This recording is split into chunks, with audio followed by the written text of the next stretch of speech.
I'm Susie. Hi.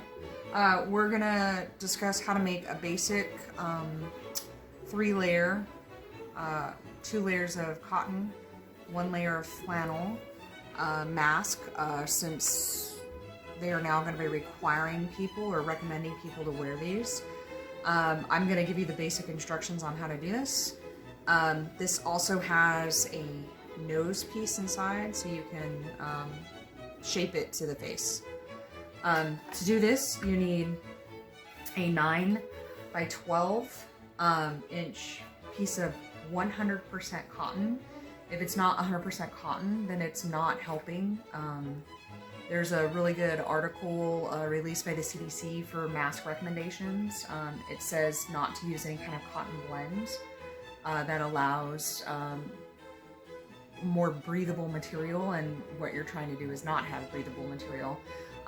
This particular piece of fabric is a fabric quarter that I got either at Joann's or Walmart. I think, you know, they're anywhere from $1 to $5 depending on where you purchase them. You can get 3 pieces of 9 by 12 out of one of these 18 by 21 quarters. This is just another brand of it. The most important thing to look for is the 100% cotton. Along with that, we are going to use a 9-inch by 6-inch piece of flannel. The flannel is the inside layer. By having 3 layers, I think the article said you're closer to 86% coverage. Everybody's trying to get those 90 N95 masks. That's because they protect 95% of the particle breakthrough. So this is pretty much as close as you can get. By also having the pocket, you can put an additional filter if you can get your hands on one. I don't know where, but that's also something you can add to the mask. You will need straight pins. I picked this twist tie stuff up at the Dollar Tree for $1. This is 10 inches that is folded and then just twisted. This works well for the nose space, and we'll sew that into the top of the binding. The bias tape, the extra wide double fold, it's 1/2 inch wide once it's folded. You can get 3 pieces of bias tape from one package, so you need 1 yard for the top and 1 yard for the bottom. Because of people's hair and what they're wearing or how they're wearing it, you want to make sure that there's enough length for this. You'll also need some straight pins, and that's it. So 12 by 9 fabric, 100% cotton, 6 by 9 piece of flannel, and then we'll go over the instructions on how to sew it. First thing you're going to do is take your piece of flannel, and we are going to line it up at the top, and we are going to sew across here, and then we will flip it and sew it back the other way. That gives us this seam on the inside. I was having problems with my machine here, but it gives you just a tiny little bit of color, so you know which side is the front of the mask and which side is the part of the mask you're putting towards your face. It will help for, you know, keeping you safe. You're gonna just take this and flip it back the other way. If you noticed, it was the nice side and I have the rough side. Now we're going to flip it so it's nice on both the front and the back.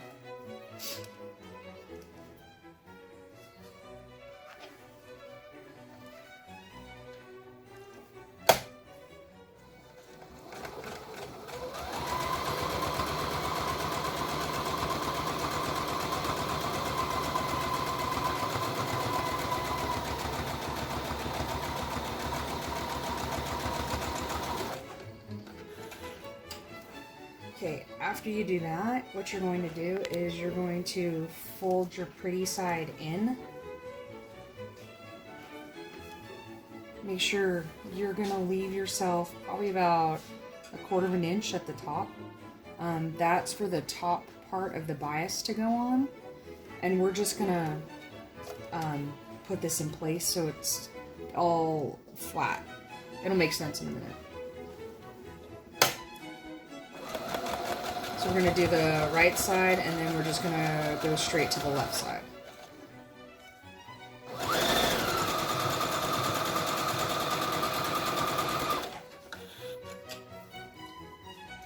Just make sure your line is still good. I'm going to get rid of all this stuff in a minute.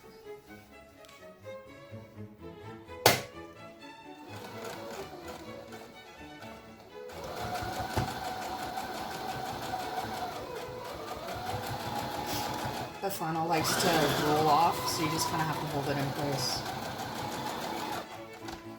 Alright, after you sew up both sides, you're just going to clip the corners so that when you flip it right side out, you're just going to clip it very simply right at the edge.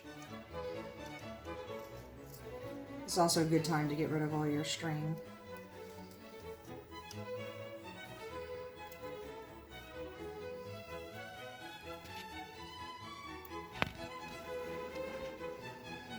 I don't know about you guys, but when you sew, I like to keep a garbage cup so I don't have stray strings running around the place. Alright, now you're just going to flip this guy right side out. So now your pretty side's going to be out. And you're just going to want to get your finger into the corner to make sure it's flat. Oops, missed some string.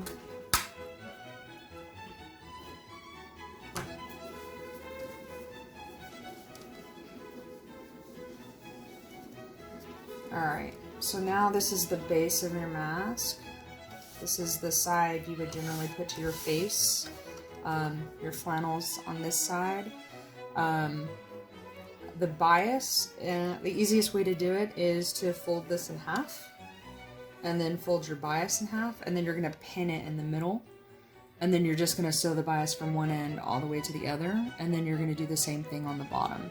So we'll do that real quick. I just took the bias and I folded it in the middle so I'd have a nice kind of bend on it. So I know where the middle of this is. And then I'm just going to take it and I'm going to line it up with the middle of this. And it's a little bit challenging. You kind of have to open it up and slide the fabric onto it. And then put the bias down. You can pin a lot if you like a lot of pins. I don't like to pin. I'm probably one of the worst quilters because I don't like to pin.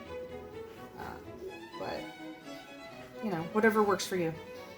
The end of the bias, you don't want it to come undone. So if you just fold it and then flip it in, it will give you a nice clean edge. Oh, and before I forget, this little piece of metal that I showed you about earlier, it goes in here and I forgot to pin it in there. So, we're just going to undo this, throw it up there, and then repin it.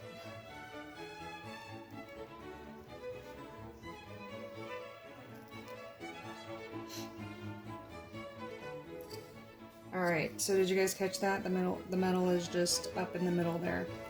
Alright, so we're going to sew the bias.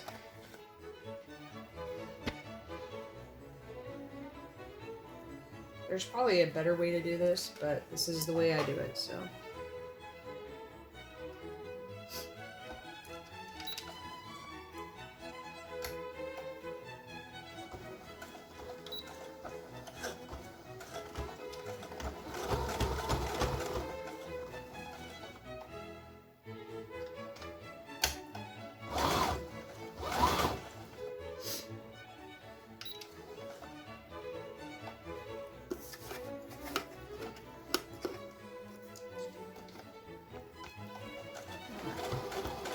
I just line the top of the bias up with the edge of the foot, so it kind of goes middle or a little high in the middle.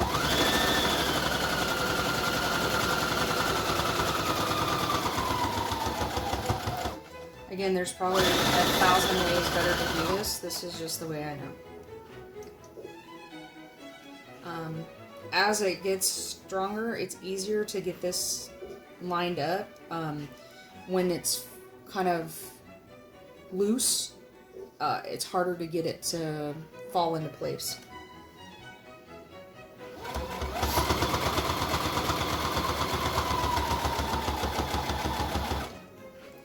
You're going to want to make sure that your little piece of metal is up at the top as you start going by it. You don't want to get your needle caught on that. It is metal, probably would be really bad for your machine.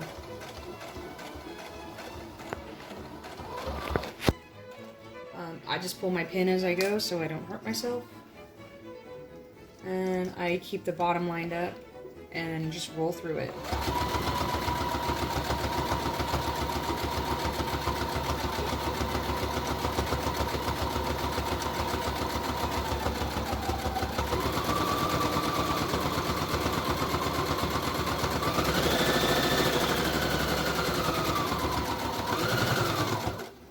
As we get towards the end, I do the same thing. I flip it in,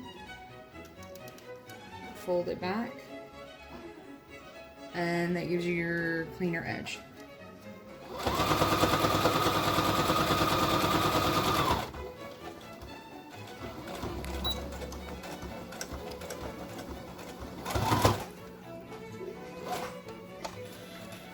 And then you're going to do the same thing on the bottom, except the bottom won't have the piece of metal in it.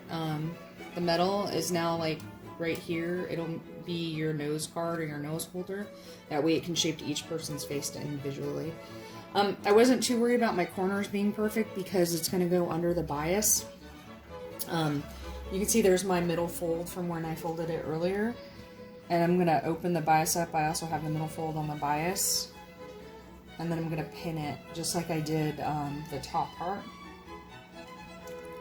so it holds it in place as I do the bottom. So once you have your top and your bottom bias on, those will be your ties for when you wear the mask. The last part you need to do is you need to do the folds. It's only 2 folds on each side. It's easier if when you do the fold, if you pin it a little bit from the edge. It's kind of bumpy and hard to get it through the machine, so you need to go nice and slow. This is what I would consider the back of the mask because it's the part that's going to go towards your face. So when I do the folds, I actually do it on the front. And basically, you're going to go down a third. So it's about 2 inches. And you're just going to fold it. And I only have probably 1/4 of an inch of a fold. It's not a lot. It's just enough so that it's not going to be too cumbersome on your face, but not too much where it's not wide enough. So you don't want to overlap it too much. Okay, so basically after I get that little fold in, I'm going to take the pin and I'm going to put it back quite a bit so that I don't have to remove it when I sew until I get to the next section. And I want my folds to be even, so I'm going to check it and I'm going to pin both sides at the same time.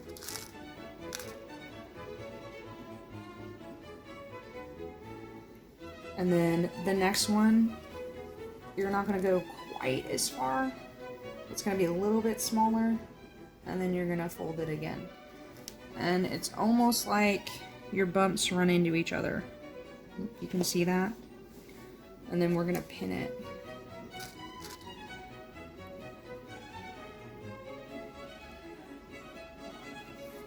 Now, I watched probably, I don't know, 20 different videos of all different kinds of masks, and I read multiple articles. I'm trying to be the safest I can be and the most efficient. If we're going to have to wear this, I want it to be good enough to actually do something for us. Alright, I'm going to sew this side first, and then as you can see, it's kind of, like I said, bumpy. So it makes the sewing a little difficult. I'm gonna do my back step on the top here and the bottom here. Everything else you didn't have to because it all gets kind of folded into each other, but you want your straps and everything to be really strong. So you're gonna come down and you're just gonna go nice and slow. Make sure you're taking your time because it will start coming apart a little bit. as you go because of the machines. You want to pull on it.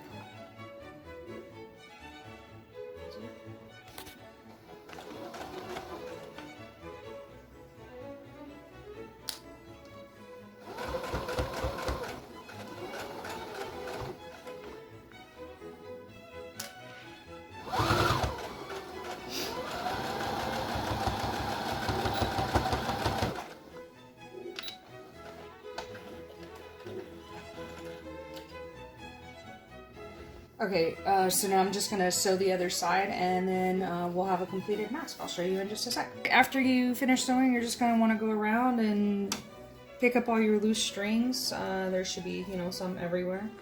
I'm not an experienced sewer, but I try really hard to make it look decent. Alright, after you cut your strings,